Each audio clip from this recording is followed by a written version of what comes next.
आणि लहानपणी मी अतिशय मन लावून एक किल्ला बनवला होता बरं का. आणि तो असा बांधला होता की मी सोडून तो किल्ला आहे असं कुणालाच वाटत नव्हतं.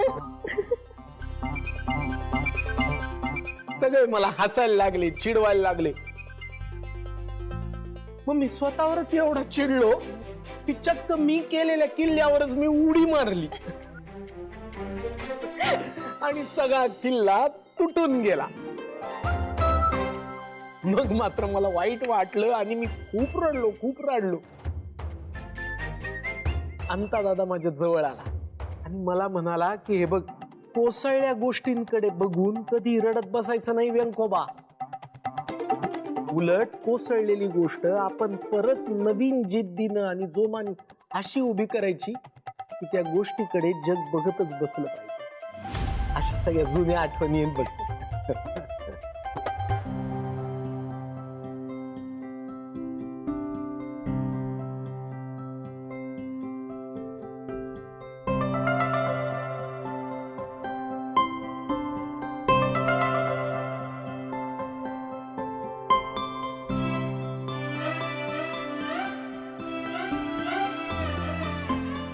अरे फराळ छान झालाय, हे डायरेक्ट सांग ना बायकोला. हा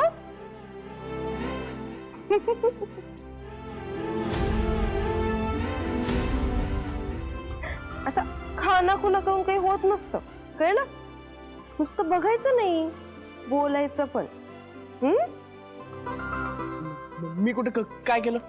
मग काय करत होता? अगं नारायणी ताई, मी इंदूला हेच विचारत होतो की नेमकी ताईने वाट लावलेले फराळाचे पदार्थ कोणते यातले? गपरे. साधू, तुला लाडू नाही धम्मक लाडू दिले पाहिजे चांगले.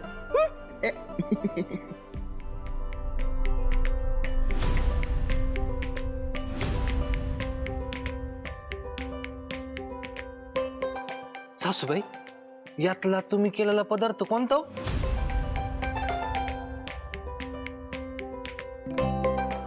आता मी कशाला काय करायला पाहिजे? माझ्या सुनेनं आणि पोरीने सगळी जबाबदारी घेतली म्हणल्यानंतर मी कशाला काय करू?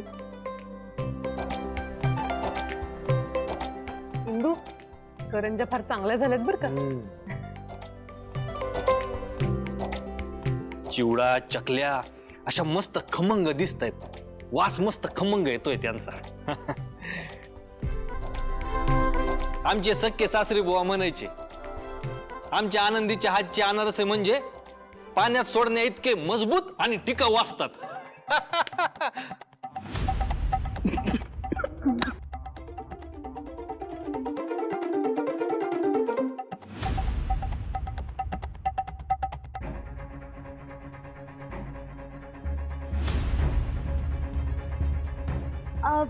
ऍक्च्युली मी सगळ्यांसाठी बेसनाचे लाडू आणलेत.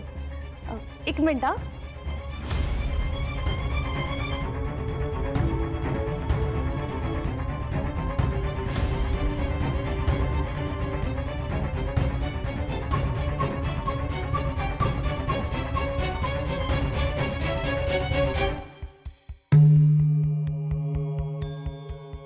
हे घ्या घ्या.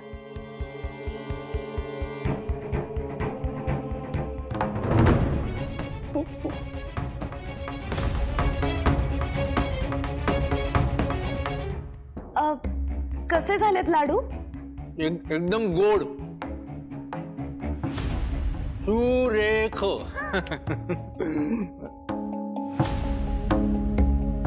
Thank you so much. राया,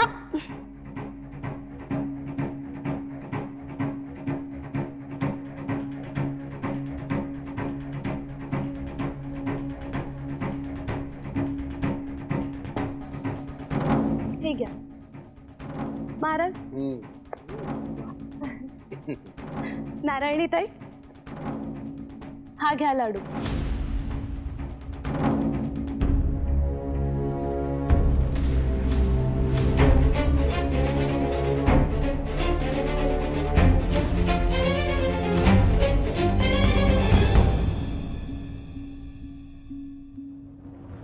इंद्रायणी ताई, हा घ्या.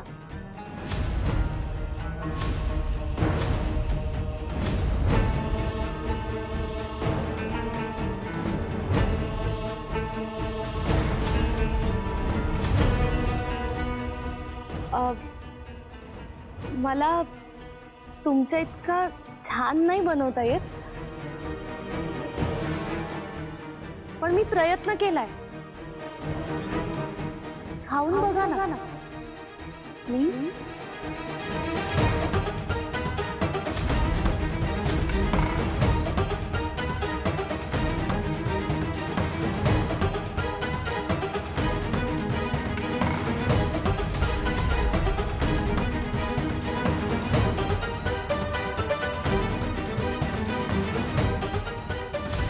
तुझ्या आनंदाला दृष्ट कशी लावायची ते मला चांगलंच जमतं इंद्रायणी.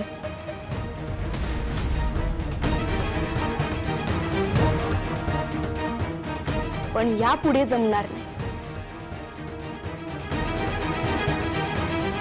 या आनंदाला मी तुझी दृष्ट कधीच लागू देणार नाही.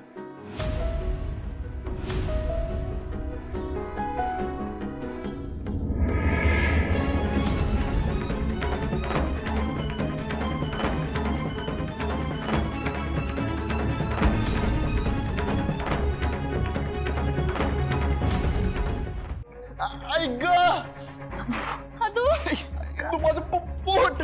अरे पण असं अचानक का दुखतंय तुझं पोट? फराळ. अरे फराळ बांधलं का काय तुला? आपलं फराळ नाही, श्रीकलाने आणलेलं फराळ. श्रीकलाने आणलेलं फराळ? ऐक. अरे तुला पण असंच वाटतंय? मी डॉक्टरांना फोन करते. थांबा तू. माझा फोन.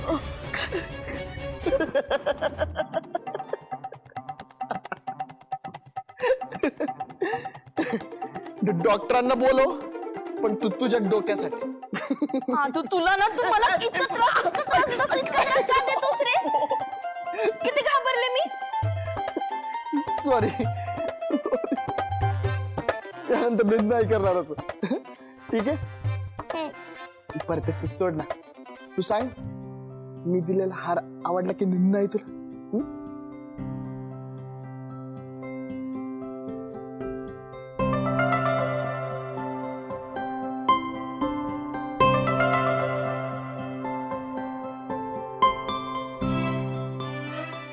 सांग ना.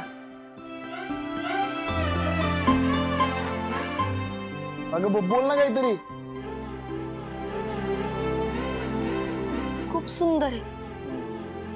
पण आदू, एवढं महाग गिफ्ट का नाहीचं?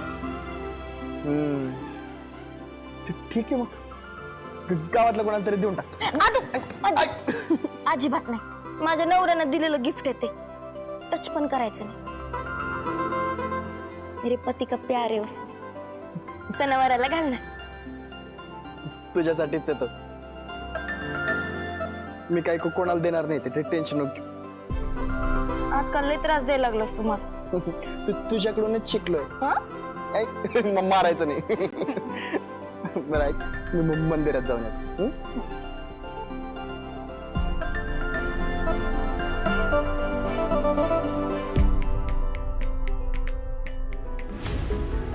हाय मायो, काचेच्या प्लेट कुठल्या तर मोठे बाई मला फोडतील.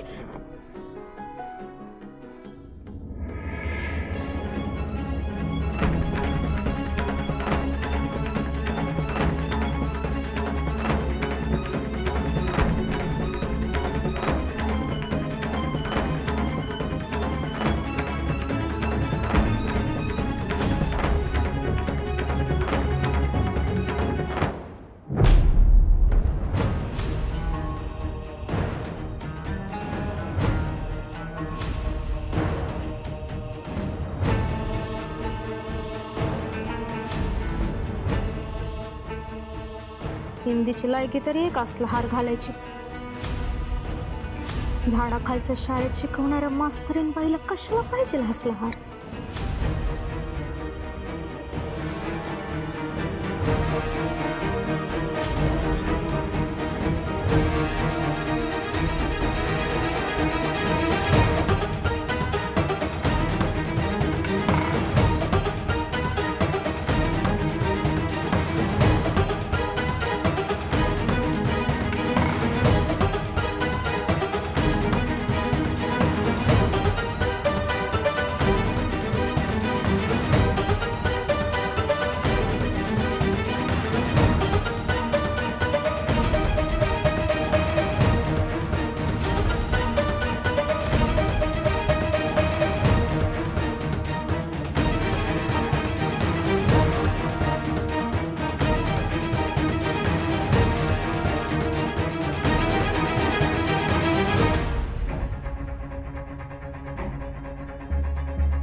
करिश्मा दिसते ना त्याहून जास्त मूर्ख.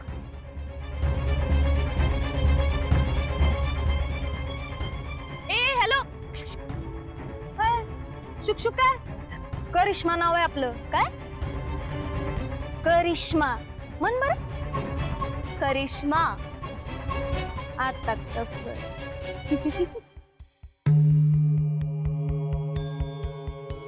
हॅपी दिवाळी करिश्मा. आणि हे मला इश करणारी तू कोण? तुझी वेल विशर. काय संबंध? खूप संबंध आहे, मोठा संबंध आहे. ऐकायचंय? चल तू आहेस म्हणून सांगते. आता अधू आणि इंदूच्या खोलीत तू काय केलंयस पाहिलं आम्ही. काय? मी कुठं काय केलंय? मी काहीच नाही केलंय. एक मिनिट, माझ्यावर वॉच ठेवून आहे. You are keeping watch on me. या बघा तू ना ती राग भीक माग.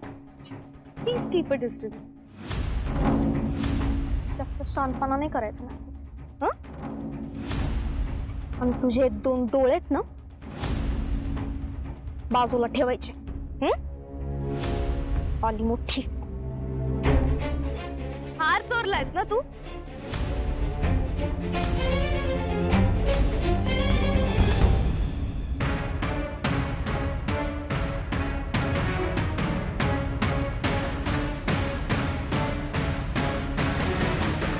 अधूने इंदूला दिलेला हार तू चोरलास आणि तो हार तू तुझ्या खिशात ठेवलास. सगळं पाहिलंय. आता वेल विशरनं कोणाला सांगत नसतात, पण तुला म्हणून सांगते. तो हार परत खोलीत लिहून ठेव. मी तुझं ऐकणार आहे. होय, ऐकावंस. तुझ्या हितासाठीच सांगतेय मी. म्हणजे जस्ट इमॅजिन ना करिश्मा, त्या हारासकट तू पकडली गेलीस आणि या घरातून तुला हाकलवून लावतील. ऐन दिवाळीत दिवाळं निघेल ग तुझं.